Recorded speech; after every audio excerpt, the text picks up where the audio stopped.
Greetings and welcome back to Unbiased Magic Reviews. You guys are watching the most objective magic review channel here on YouTube. Today I have a magic book review for you, and I haven't done one of these in quite a while. The main reason is because I like to do a review when I've studied the material comprehensively so I can give you the best, most accurate analytic review possible. Now this book, Variations by Boris Wild, is a book I picked up over the summer for, I think it was around $35. It was about 67 pages, maybe 68 pages long, and it was all about card magic. Now, like I said, I've been studying it off and on. I was able to sell it to another magician, so I did make my money back, which is why buying magic books is usually a good investment. You usually can turn around and sell it to somebody else, so that way you can make your money back. And I feel that I can really give you guys a legit review of what this is about. So hopefully by the end of this review, you have a good idea of whether or not you even really want to pick this up. As usual, I have no disclosures. Nobody sent me the book asking me to review it. I picked it up myself, and I'm providing you guys this review to help you out, give you a good idea of whether or not you really want to pick this up. Now, through this review, I'm going to try to give you a good idea of all of the material in the book, and then I'm going to give you my own thoughts, my own experiences, and give you ideas of other stuff you may want to hunt down as we go through the book. Now, the reason that the book is called Variations is because 5 out of the 7 routines are variations of other people's effects. And if you're like me, you've probably realized that a lot of the magic literature nowadays has become very weak, or as I would say, saucy, because most magic that's published today, a lot of it is heavily, it's a bunch of variations of other people's effects. And I think that's because people have gotten lazy. They don't want to think up their own material. It's a lot easier to take somebody else's effect and just tweak it and then just publish something. So, I mean, I'm not going to get into that because it'll turn into like a huge rant. Anyway, just to answer a couple basic questions about the book, and then we're going to get into the contents. Difficulty-wise, it ranges from completely self-working to what I would say is like advanced intermediate. Half of the tricks rely on the Hofzinser's cull. So if you're not familiar with it, or if you don't like the cull, then you probably won't like about half of the book itself. It's all card magic, as I mentioned, and there are some effects that require a full deck setup, and some effects do require some gimmicking. So we'll get to that as we go along. So let's start out with the first effect in the book. It's called Zoom 9, and this probably will be your favorite effect in the book. It is based on Jim Steinmeyer's The 9 Card Problem. You're probably familiar with it because there are a myriad of versions that exist out there. Now in this version, the reason I liked it was because I thought that it felt a lot more creative, a lot more hands-off. As the usual procedure, you have a spectator take a shuffle deck that's in use. You have them count off 9 cards. You have them look at a card and memorize it. Your back is turned, and you tell a spectator you want them to think of an animal and spell it out. So they think of an animal, whatever animal they want, and they spell it out, 1 card for each letter. And then they drop the rest on top, and then you have them do the same thing with a city, a random city, any city that they want. And then afterwards, you're able to tell them what the card is that they're thinking of. It seems totally impossible, but it does rely on the same principle. I mean, it is the principle of the 9 Card Problem by Jim Steinmeyer. Now, if you do remember the original effect by Jim Steinmeyer, which was published in Impossibilities, the original version, the person would actually spell out the card that they were thinking of. And it was kind of anticlimactic in that way. This version is a lot better than most other versions because the spectator has that freedom of choice of being able to decide whatever animal they want and whatever city, and you have no idea because your back is turned. This is also something that can also be performed over Zoom. You can have your spectator on the other side of video chat and have them take out their deck, count out any random 9 cards, and just go into it. And so it's an excellent effect for that reason, and it's completely self-working, obviously, because it relies on that principle from Jim Steinmeyer. And I just thought it was a very creative effect, and definitely the one that you'll probably use the most because it's the easiest and it's very hard hitting. You really have to perform it to see for yourself. I'm not going to mention any of the million variations of this that exist out there, but what I will mention is that there is an effect or an idea by Larry Jennings that was published in Magic magazine, and I think it was July 1993, I think is what it was. It was actually called Getting to 9, is what it was called, Getting to 9. And what it was it was an idea that Larry Jennings introduced of how you have the spectator take the deck and they're going to do a simple procedure to apparently come up with a random number of cards, but they're going to always have 9 cards, so that way you can do the 9 card problem.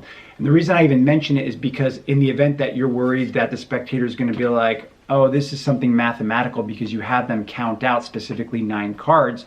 If you use that idea from Larry Jennings, then it will look very random, completely random. It will look totally impossible.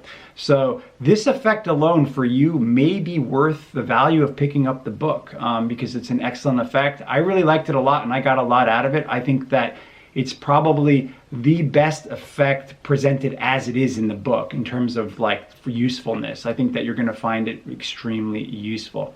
So moving along to the second effect in the book, it's called any reversed card at any number, or ARCAAN is what he called it, any reverse card at any number. And this effect is actually based on an effect by John Carey, which was called John Carey's Illogical Invisible Countdown. And you can find that in Crafted with Carey. The issue was that basically Boris Wild took John Carey's effect and just minorly tweaked it slightly. It is basically the exact same effect as a John Carey effect. The only difference is that instead of having a spectator choose a card, he would have a person just think of a card. So to give you an idea of what the effect looks like, it's from a shuffle deck in use. You have the spectator just think of a card. You tell them, some magicians, they'll go through to look for your card. And then you'll say, other magicians, what they'll do is that they'll just cut and see if they could get to your card by cutting to it, right? And then you just tell the person to think of a number. You say, just think of a number. And what you're going to do is you can say, let's see if your card's at your number. And you count down to their number. And of course, it's not going to be there. And then you make a magical gesture and you count down again. And what's going to happen is when you get to that number, their card's going to be face up. So the mechanics of the effect is exactly the same as the John Carey effect. The only difference, like I said, is that there's a slight difference in the procedure because you're having the person think of a card instead of choosing a card. Now, one reason why you may like the John Carey version better is only because in the John Carey version, you're able to tell them the card before they count down to it, whereas in this version, they're telling you the card outright so you know it. But the reality is it's basically exactly the same effect. And so I don't see any improvement on the original version by John Carey because the John Carey version is also from a shuffle deck in use. And it really looks and feels the same. So did this really even need to be published is my question. I mean, really. For me, this is actually like a negative. I don't see any improvement. I think the John Carey version is just as good. I don't really see any improvement here at all. All right, so moving on to number 3, we have this variation of a John Carey effect that Boris Wild called any ambitious card at any number. Now, the effect is based on an effect that John Carey put out called Sticking Up for Larry, and that was put out on his instructional video called Handle with Carey. Too many Careys, right? And that was a homage, of course, to Larry Jennings, based on Larry Jennings' effect called La Reverse, which can be found in Di Vernon's Secrets of Card Magic. So to give you an idea of what this effect looks like, this is what it basically looked like from a shuffle deck in use. A card is selected and it's shown to the spectator. It's then out jogged, and you're going to isolate it by putting it near the bottom of the pack. And then you ask the spectator to name a number. You say like, oh, just name a number. So let's say that they name like number 10. You count down to number 10 and you show them that their card is not at number 10, of course, because it's out jogged near the bottom. And then you push in the card, make a magical gesture, And just like the ambitious card, it rises. Now you can have them count down to number 10 where now their card is there. That's the basic effect. And it is exactly the same as the John Kerry version. The difference is the actual mechanics, because in this version you're using the cull, you have to count cards and you have to do a mental calculation, which really muddies the waters. The John Kerry version uses the La reverse, and I think that Boris Wild was trying to eliminate it. Unfortunately, I don't know why, because the La reverse move is very easy to perform. It's very simple, and I think that the John Kerry version is perfectly workable the way it is. It feels exactly the same as this version. The difference is that the handling is actually easier. So I would recommend just sticking with the John Kerry version. And if you like the idea of it, you probably should just check out Larry Jennings' original La reverse, because that is an excellent routine and it's so simple to perform. One other thing I will tell you too is that the John Kerry version, the card ends up face up, not face down at the number, which is really striking because you can let the spectator count down to their number, and now the card is now face up to at the position. So that's like a really shocking revelation. So this effect, I really didn't like it at all, and I don't even know why he put this in print. This is very weak. It didn't need to even be there. Moving along to the next effect, we have Predicolor. Now, this was my second favorite effect in the book, and I thought that the concept was very clever, amazing, excellent idea of a prediction effect. And if you have a rainbow deck in your bottom junk drawer, this is the perfect effect for that. The issue that I had with it, and that was from road testing it, was that I found that his idea of using the cull again and having to count cards was something I really didn't like. So I actually came up with my own handling, which is a lot cleaner and better in my own opinion. But to give you an idea of what this version of the effect looks like, and this is his original effect, one of the original effects in this book, a deck of cards is taken out. You tell the spectator you have an envelope with a prediction in it, and you tell the spectator that you're going to do this in the most fair way possible. You're going to have them select a card from the deck face up. You show them that all the cards are different from the deck face up, and then you ask the spectator to think of a number. Maybe they think of the number 5. You count down to number 5 and you isolate that card, and you can let them take out the card out of the envelope, and they can see that the prediction just says your card. So it doesn't match the card that's at their number. But you tell them you weren't predicting the front of the card, you were predicting the back. You can turn them over and show that the backs match, and then you can spread out the deck face down and show that every card, it has a different back. So it's a very shocking ending, and I think the concept is amazing. The problem, again, is the execution, and the reason is because I don't like the idea of having to do mental calculations, call cards, count cards, and in the book he states that you should tell the spectator to, think of a number not too high. Well, then that kind of limits them on what they can come up with. I don't like any limitations, because then it feels like a force. And the problem that I had when I road tested this, the way that it's described, was that I would have some people that would name a number like 25, and you'd have to count down to number 25. It looks weird. It doesn't look good. It doesn't look clean. So, over the last couple of months, I actually came up with my own handling of this effect, which is squeaky clean, looks impossible. It's like that kind of prediction effect that is going to blow people away. And for those of you who watch my reviews, if you're interested to learn my version or my variation of this, just send me an email. I'd be happy to share it with you.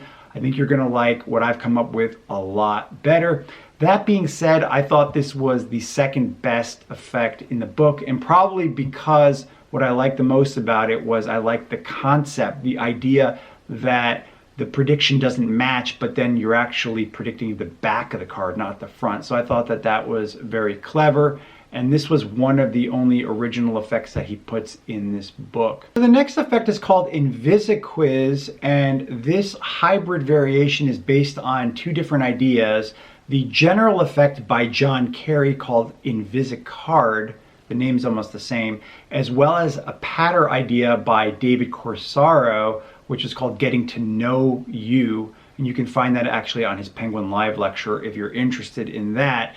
But basically, Boris Wild was trying to use the same structure as John Kerry's Invisicard in this effect. Unfortunately, it turned out to be a complete disaster. This is the worst variation in the book. You have to be able to glimpse a card. You have to be able to add on cards from a table shuffle. It's just terrible. In fact, the John Kerry version is so much better. And actually, the original version that the John Kerry effect is based on, which is a Brother John Hammond effect, which was called Watch Me Like a Hawk, is even better than all of these. And we're going to get to all of that shortly. So to give you an idea of what this effect looks like, this Invisiquiz, from a shuffle deck in use, a card is selected and it's shown to the spectator. The cards are cut a couple of times. You're able to show the spectator that the card's not on the bottom, it's not on the top. And then you tell the spectator, we're going to just give this deck a couple of shuffles. You give it 2 table shuffles, and then you tell the spectator, I'm going to ask you a couple of questions. And you ask them, like, for instance, what's your favorite ice cream flavor? You spell 1 card for each letter of their flavor. When you get to the end, you isolate the card. You ask them a bunch of random questions, and this is the idea from David Corsaro.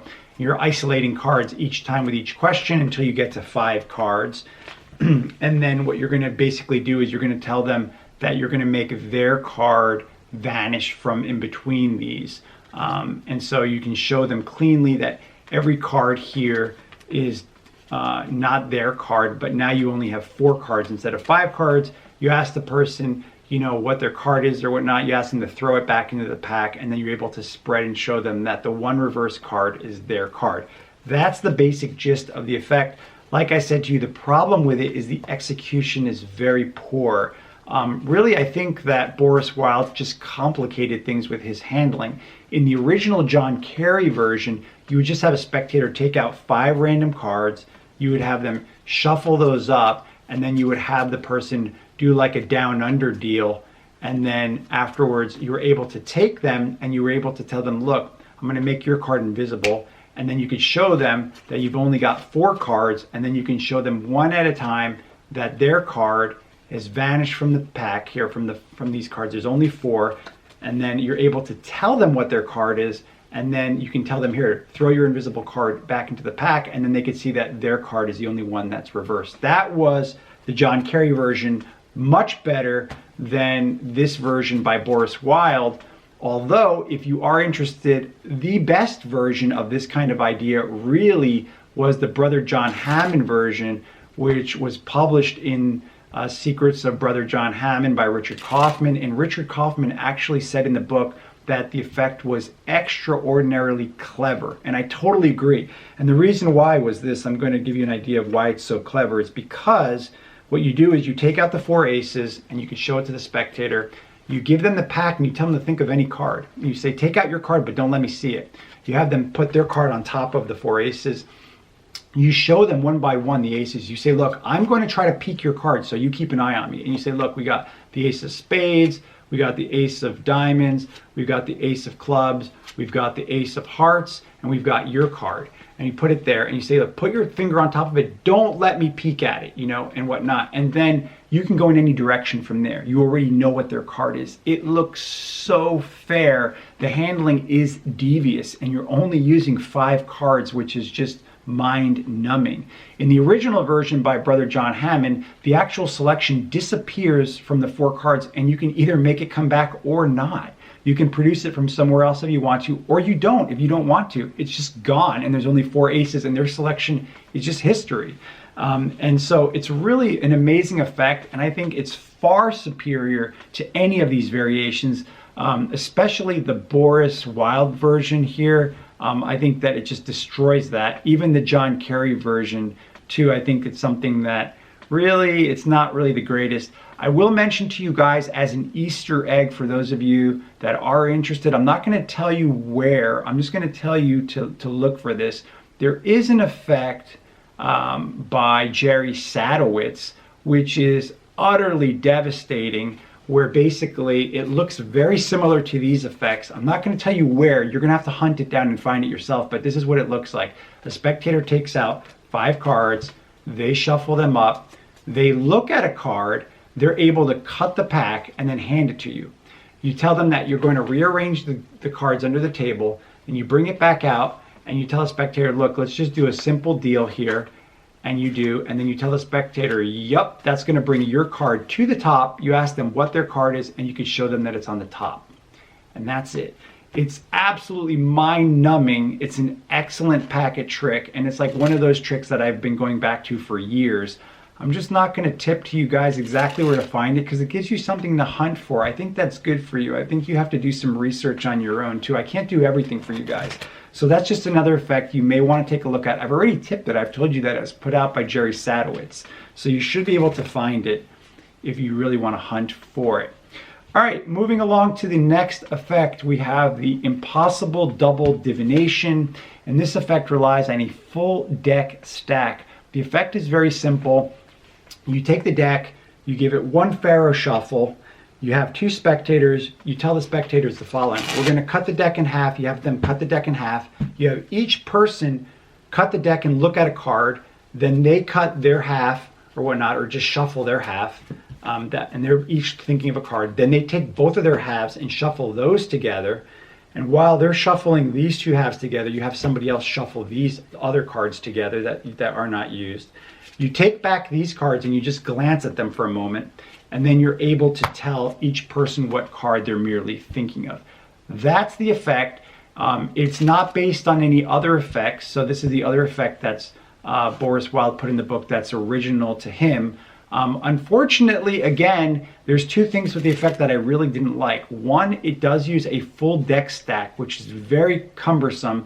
And the other thing is I didn't like that you have to actually scan through these cards before you could tell them what each person's thinking of. And the problem is that you're looking for two specific cards while you're doing that. And because of that, it really feels kind of inferior to me. It feels kind of like, you know, it's an effect that doesn't really feel mental to me. So a much better version of this exact plot that I'm going to mention to you guys if you're interested, Christian Grace put out an effect which he called it the knowing principle. Okay, this is absolutely clever. You're going to love this.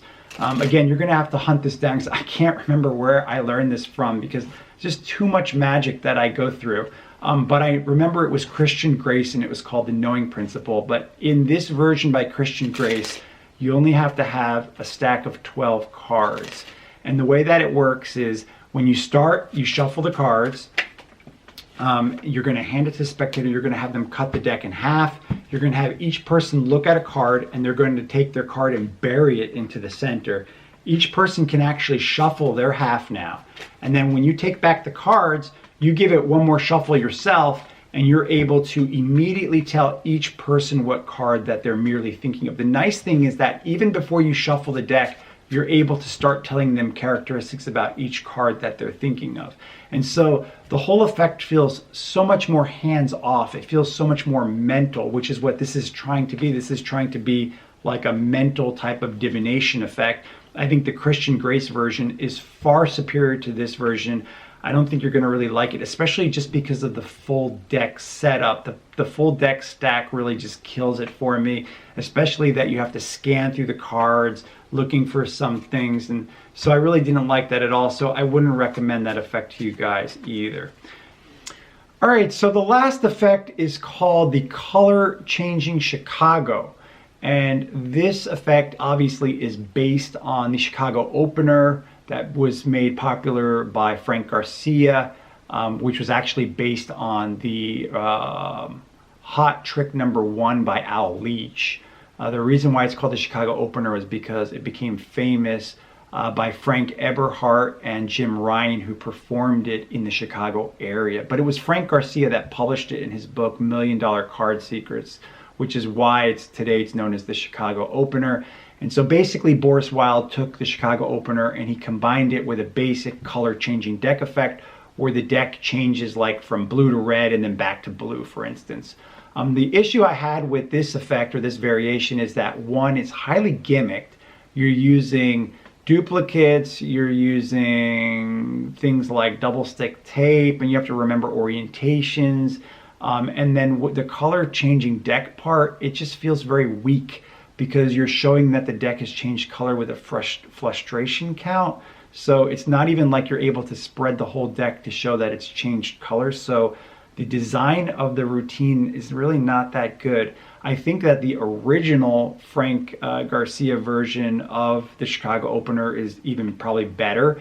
In fact, if you are interested in the Chicago opener, I would recommend that you check out Whit Hayden's Chicago Surprise.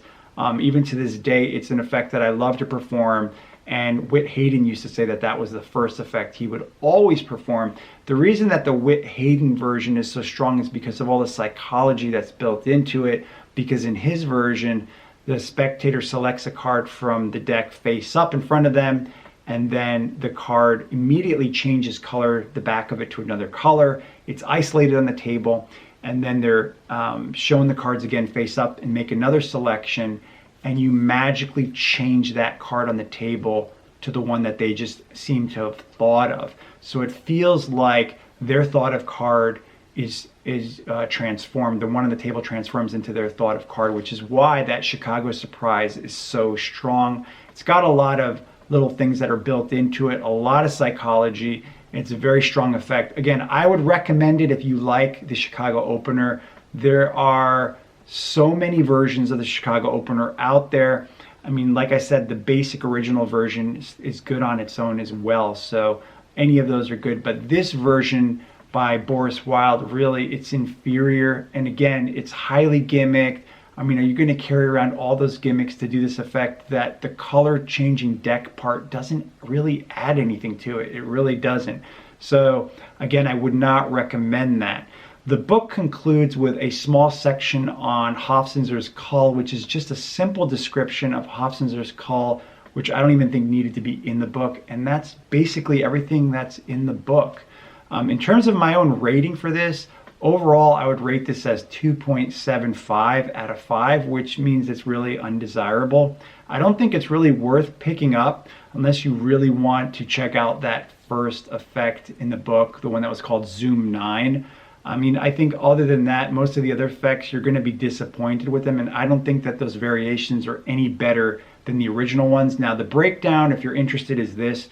The content quality, I rated as 2 out of 5 because I felt that the actual quality of the content really wasn't that great. I mean, the first effect was okay. I think that Predicolor was an awesome idea, the concept, but the execution was terrible. So overall, I'd rate that as 2 out of 5 for the quality of the book. The patter and theory of the book, like there really was no real theory, and the patter was very straightforward. So again, I would rate the patter theory portion of the book as 2 out of 5. Nothing really groundbreaking there. Moving along to the quantity of tricks, there was only 7 tricks, so it really didn't have that much stuff in it for what, for a book, that's not a lot, 7 tricks. So I would rate it as 3 out of 5 for quantity. I mean, that's like in the middle there, really, a little better than the middle. Readability, I would rate it as 4 out of 5. I thought the instruction was very easy to follow, that the photos were very easy to understand, so it's very readable in that way. Practicality, I would rate it as 3 out of 5. And the reason is because some of the effects require gimmicks, some of the effects require full deck stacks. So practicality, it's not that practical overall. And then finally, the price, I would rate as 2.5 out of 5 because I think is a little overpriced for what you're getting. Remember, most of these variations are inferior. Did they really need to be published? You have to ask yourself that. So overall, I would rate the book as 2.75 out of 5. That's pretty undesirable. Again, I would say that this is the kind of book that you probably could skip. You're really not missing a lot other than maybe just the first effect in the book, which I thought was clever. Other than that, you'll be probably disappointed about it. So those are my recommendations. And as I said to you guys along the way there, I've made several other recommendations of what I think you should check out. As usual, if you guys have any questions or comments about this review, just leave me a comment below. Thanks so much for tuning in, guys. I hope this has been informative to you, and I hope this has helped you out. I'll see you on the next review.